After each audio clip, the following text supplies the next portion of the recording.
Hello everyone, आप सभी का एक बार फिर से स्वागत है हमारे इस चैनल पर। आज मैं आपके सामने एक इम्पॉर्टेंट टॉपिक डिस्कस करने आया हूं।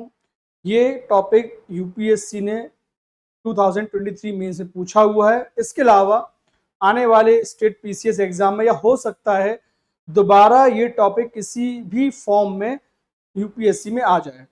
मेरे पीछे आप एक इमेज देख रहे हो, ये इमेज है स्टेट लेजिस्लेटिव असेंबली की और टॉपिक भी है हमारा role of presiding officer in state legislature. तो आगे बढ़ने से पहले मैं एक एनालॉजी ड्रॉ करना चाहूंगा। तो आप देखते हो कि जो प्रिसाइडिंग ऑफिसर है उसका रोल बहुत इंपॉर्टेंट है और इसको सिंपल तरीके से समझने के लिए यहाँ पे मैं एक एग्जांपल लूंगा एक क्लास का। देखिए, किसी भी क्लास में स्टूडेंट्स बैठे होते हैं, ठीक है। उस क्लास में मान लीजिए मैंने दो भागों में बांट देता हूं। I divide this class into two part. एक क्लास है जिसमें आधे बच्चे सरकार के हैं, रूलिंग पार्टी के हैं, और आधे बच्चे मान लीजिए अपोजिशन के हैं। और इन दोनों ग्रुप्स का काम है एक दूसरे से सवाल पूछना और खासकर जो रूलिंग पार्टी है उसके जो भी एक्शंस हैं उसको क्वेश्चन करना। अब देखिए, क्लास को चलाने के लिए एक टीचर, क्लास टीचर होता है।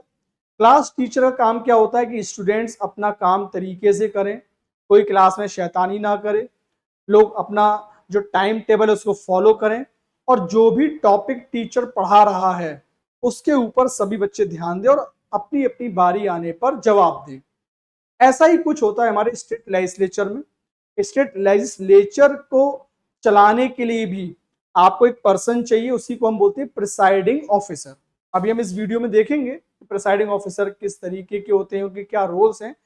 आगे बढ़ने से पहले मैं आपको क्वेश्चन दिखा दूं।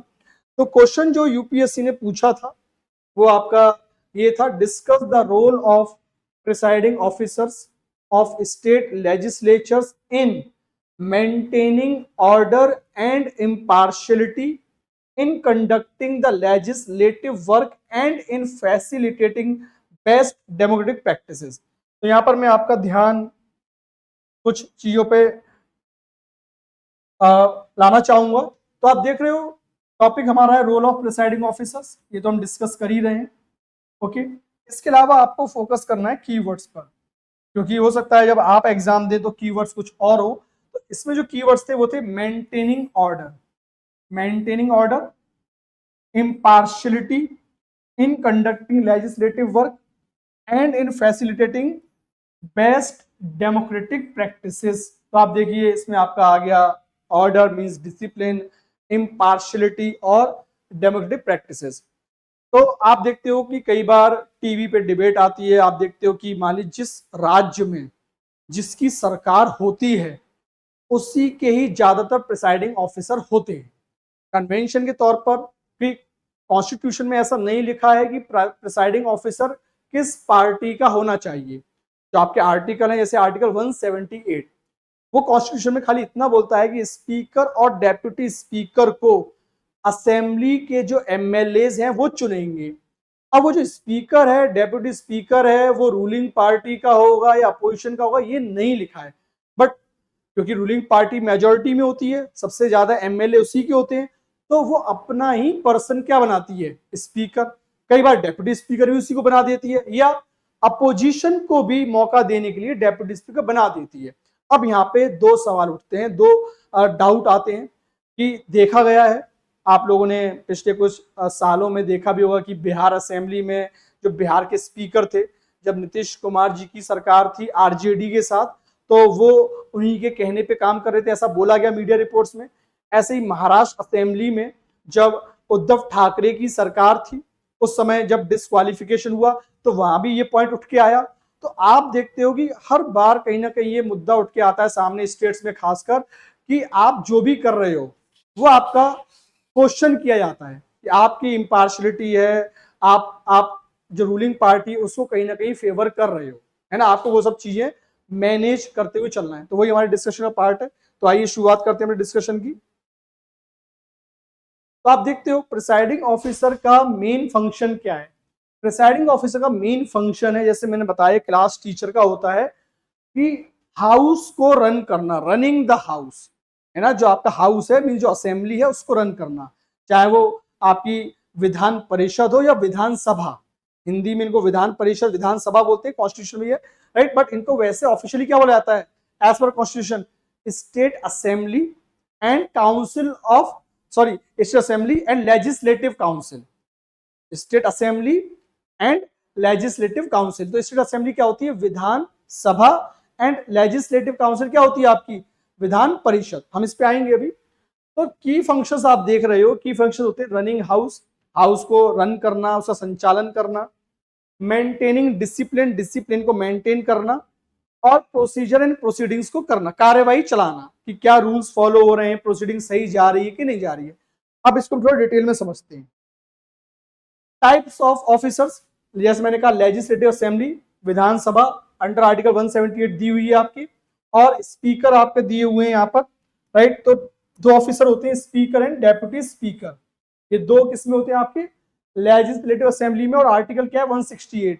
ऐसे ही लेजिस्लेटिव काउंसिल होती है। एक चीज यहाँ पे आप याद रखना, under the constitution this is permanent.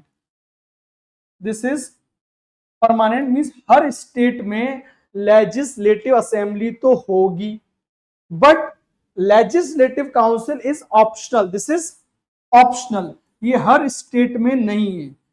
This legislative council is optional. This is present only in few state. जैसे कि आप देखते हो कि यूपी में है, बिहार में है, आंध्र प्रदेश में है, तेलंगाना में है, राइट। तो कुल मिला के 6 स्टेट्स में ये है, हर स्टेट में नहीं है। तो दिस इज ऑप्शनल। अगर ये काउंसिल आपके स्टेट में है तो इसमें कौन कौन से ऑफिसर होंगे? चेयरमैन एंड डेप्यूटी चेयरमैन, ठीक है।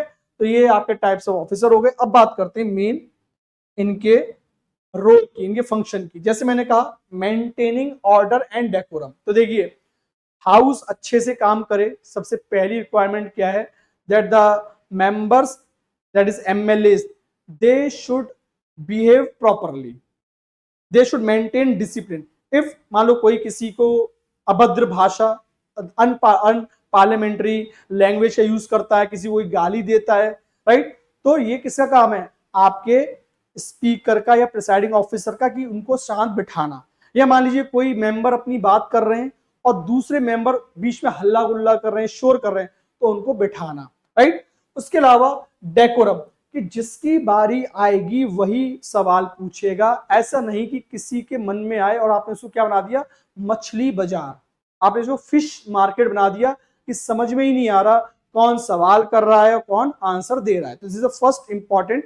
तो आप देखते हो कि अगर आपको डेमोक्रेटिक प्रोसेस करना है, आपको मेंटेन ऑर्डर करना है, जो हमारे क्वेश्चन का पार्ट भी था, तो ये बहुत इंपॉर्टेंट रोल है। Next, conducting debate and discussion. तो देखिए डिबेट अगर आपको करनी है तो आप देखते हो कई बार ऐसे आप आज तक वगैरह की डिबेट देखते हो न्यूज चैनल की, वहां पे लोग लड़े आते हैं आपस में, जो समय दिया जाता है उसके अकॉर्डिंग नहीं करते हैं, या डोमिनेट करने की कोशिश करते हैं कि मैं बहुत अच्छा स्पीकर हूं, मैं बोलूंगा, किसी और को बोलने नहीं दूंगा। तो यहाँ पे अगेन जो प्रिसाइडिंग ऑफिसर है उसका रोल बहुत इंपॉर्टेंट। क्यों?